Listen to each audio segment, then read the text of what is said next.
નમસ્કાર મિત્રો, હું રસિક રાઠોડ આજના વિડીયોમાં બધાનું હાર્દિક સ્વાગત કરું છું। આજે આપણે સૌરાષ્ટ્રના કાઠિયાવાડ કવિનો એક દાખલો આપવાનો છે। અમારી જેતપુરની બજારમાં ચાપરાજવાળો ઘોડો લઈને નીકળ્યો હોય સાહેબ,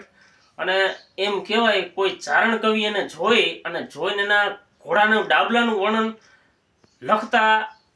લખે કે પાગા નાક તારા કાપ કવિ ધાગા ધાગા પરી પાગા યાગા જેવા મૃગા નહીં યાદ થતો તોપકા ગણેગા તરી બાગા હાથ જાય ત્યાં તો રીજા રાગા રવે રાજા અભે રાજ રૂમા ઝુમા ઠુમા ઠુમા તરી ખેડા જેમ રમે તળપે કટા માથે ચૂટા દીર તાતો ચાચરા ઉરઈ સોરા કાન સોરી જરા સો સબત એરસા ઘોડા વલેરા સદી દેખો પલે લાંબી શરી ફૂલ વેરી નાખે ડાબા હેરી હેરી તેરી અનેરી અનેરી ઘોડા ગતિ તેરી આજ અને સોનેરી સમાપ્ત તેરી બિયા વેરી સાલ પાગા નાક તારા કાપ કવિ ધાગા ધાગા પરી પાગા યાગા જેવા મૃગા નહીં આજ। આ અમારો સૌરાષ્ટ્ર કાઠિયાવાડના કવિઓ છે સાહેબ।